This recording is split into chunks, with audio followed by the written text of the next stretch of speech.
My favorite things to do is dance, sing, swim, and be a cool big sister.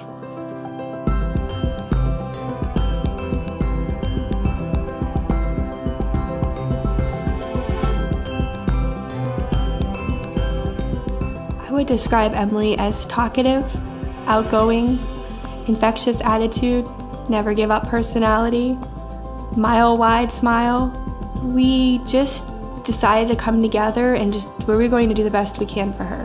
We never asked why, we never asked what if. We were just so thrilled that we were able to have her. As long as we had her with us, it felt like we could do anything. My husband and I met while we were attending college. So I found out she was in the same resident hall that I was staying at. Called her up and says, "Hey, I was interested in seeing you and stuff, and learning about you and stuff." And then from there, it took off and blossomed into a wonderful relationship. We knew when we got married that we definitely wanted a family. So the pregnancy was very normal. We had a few minor complications, which prompted a C-section. I'd gone in with her for the operation. Everything was okay. Doctors, did what they had done with the procedure. All of a sudden, they called me over and says, "Hey, we need to talk to you." It was probably only a few minutes, but it seemed like hours to find out what was going on. I didn't hear anything. It was very traumatizing at the moment of, you're waiting to see what the gender of your baby was, because we were waiting to find out at our birth if it was a boy or girl, and all of a sudden it turned into so much more. She had an extra digit on her left foot. She had a bump on her back, and then she had a twisted left leg. And her hand was actually bent backwards about 90 degrees. Here and here, they were just baffled by what is going on. We have no idea. This is stuff we don't usually see. It took 2 hours before I got a photo of her to see our new daughter. And after that, it was decided, because she had so many questions of what was wrong with her, that she was going to go to another hospital in another town, 2.5 hours away. After 2 weeks of tests, we got a long list of specialty diagnoses for Emily. She has spina bifida, thoracic level myelomeningocele, severe scoliosis. She had lung issues. Her left hand was contracted all the way back. Her left leg was twisted and much shorter than the right leg. And there were some just foot abnormalities. She has a dislocated hip.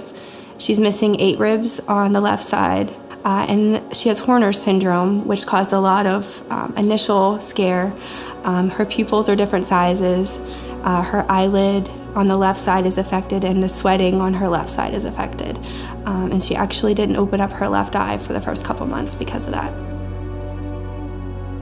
So we took her home after those first 2 weeks, and she went back in for her surgery when she was 6 weeks old, right before Christmas. And the very next day, I was in the hospital trying to give her first feeding from a bottle, and she ended up aspirating and went into cardiac arrest right there in front of us. It was hard to watch people rush in with code blue and stuff, and and have that be your daughter that they were working on. She was on a ventilator for 2 weeks, and just time and time again, the doctors just kept, and this was at a traditional children's hospital, and they just kept coming back to us and saying, this is the way her life is going to be. We'd have experts tell us, well, this is textbook, this isn't going to happen. She won't be able to go to the bathroom by herself. She won't be able to function. She'll be limited in a wheelchair. She's probably not even going to be able to breathe on her own anymore. They were talking about performing a tracheotomy, and they were saying, this is probably the best you're going to get. And we just had this gut feeling that it didn't feel right. We got a phone call from a very dear friend when I was in the hospital. And she said, I heard that you have a baby, you have issues. Don't worry. My father's a Shriner. We'll take care of everything. And at the time, I had no idea what she was talking about. I had no idea what she meant. But it was so comforting to immediately know, even before I even began to worry about needing a place to take her orthopedically, that someone had already come forward and said, hey, we have a place, she's gonna be loved and taken care of. So coming back from the hospital, we already knew that the next step was to get her into the Shriners Hospital system. Emily has both spina bifida and short femur or limb deficiency on the left side. So she's been getting some lengthenings for her left leg and also treatment for her scoliosis, which both are congenital conditions. It is a rare situation to have multiple deformities like that, but both problems have been treated for the past few years at our hospital in conjunction with Philadelphia Shriners Hospital. So I first met Emily at the Erie Hospital, and that was in November of 2008. Now, fair to say, I knew a lot about Emily before I met Emily because the nurses at the Shriners Hospital in Erie were very enthusiastic about her. She was definitely a favorite of theirs. Our first step in the surgery was getting the knee to straighten out, and we did that with something called an external fixator. So an external fixator is an apparatus where you have pins going through skin into bone, and then you connect all these different pins up with something outside the skin. So we designed a specific one for her that we could use to gradually straighten out the knee. So you're grabbing the thigh bone, you're grabbing the shin bone, you have a couple of hinges at the knee, and you can use that to slowly straighten the knee out over the course of several weeks. In 4 months, they untwisted her leg. 4 months, and we saw it right before our eyes. All they did was untwist her with a fixator device. They untwisted her leg. And she was able to use her knee for the very first time. So the first thing she was able to do was ride a bike, which was amazing. Something that we really didn't dream would be in her future. And so with the process, we continued when she was 10, a leg lengthening process to get a little bit more off of her lift. So Emily is just returning to us after having a very lengthy lengthening procedure for her leg, and she's been waiting for the bone to solidify so that she could start some of her therapy. And the water is one place that Emily's been very comfortable. She has participated in aquatic treatment sessions here at Shriners Hospital for Children, but definitely in the community, that's something that she could integrate into activities with her siblings and with other children and other classmates. I've known Emily for, I would say, 5 or 6 years. She started coming in here for lessons, but when she first started, she couldn't really float at all. Just a couple weeks ago, she's now swimming all the way across the pool. She can make it down and back on her front. She's made huge improvements, leaps and bounds. She's absolutely the highlight of my week whenever I get to spend time with her. I absolutely love working with her. She's just a huge part of my life, just hugely inspiring and just such a great kid. I've known Emily for about 5 years. Emily's challenged to use both hands together successfully for fine motor tasks and visual motor tasks, so we enjoy doing a lot of arts and crafts because of her creativity and her excitement to have an end product after she worked in occupational therapy. So anything with us working together, having fun, manipulating objects to create something. Well, hospitals can be very intimidating places for kids, and so we try our best to help it be a fun environment, and we also help our patients navigate through their hospital experience and be able to cope with the challenges that they face.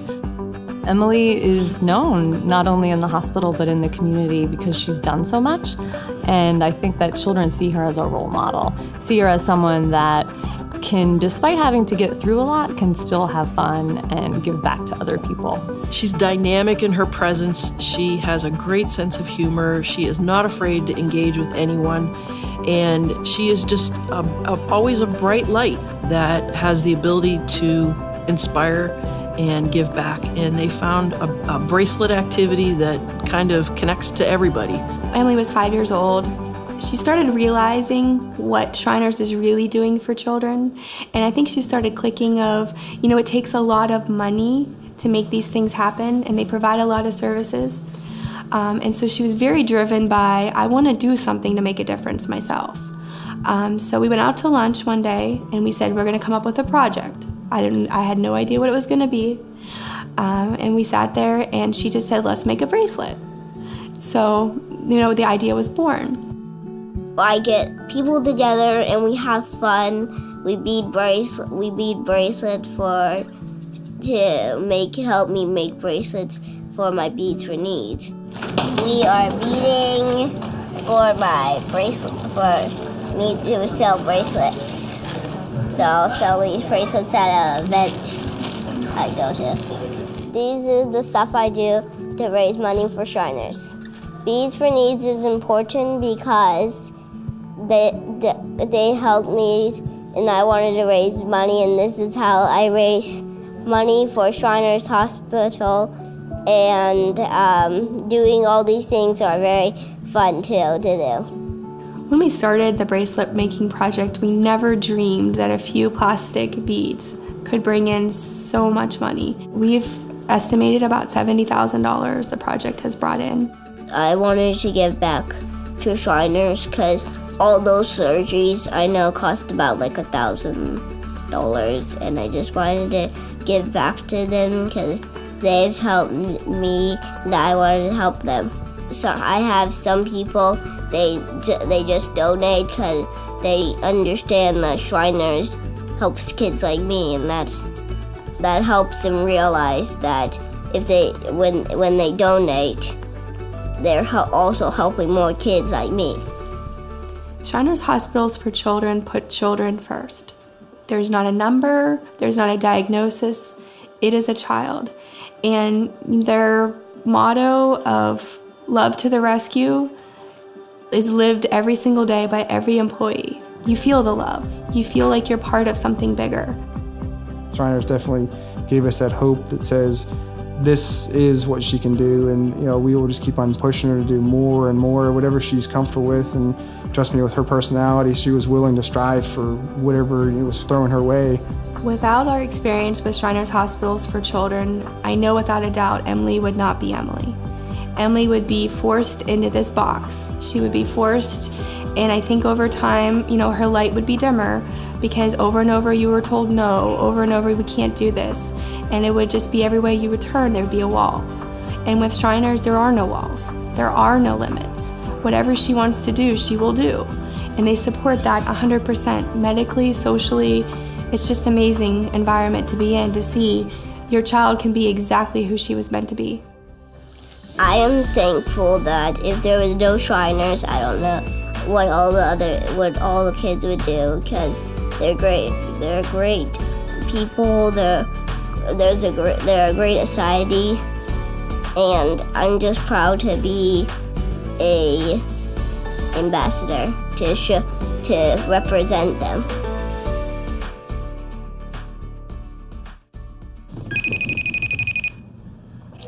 Hi, Emily. How are you? Good. Are you excited about being a national ambassador? I am. Are you? Yeah, I am too. I'm so happy that you're the other ambassador. I'm happy I got to meet you. And it's cool that there's 2 girls. Nice to meet the person who I'm going to be with for a year. For a year? I know. I'm happy it's you. I'm definitely happy it's you. It's good talking to you. Good talking to you too. Bye.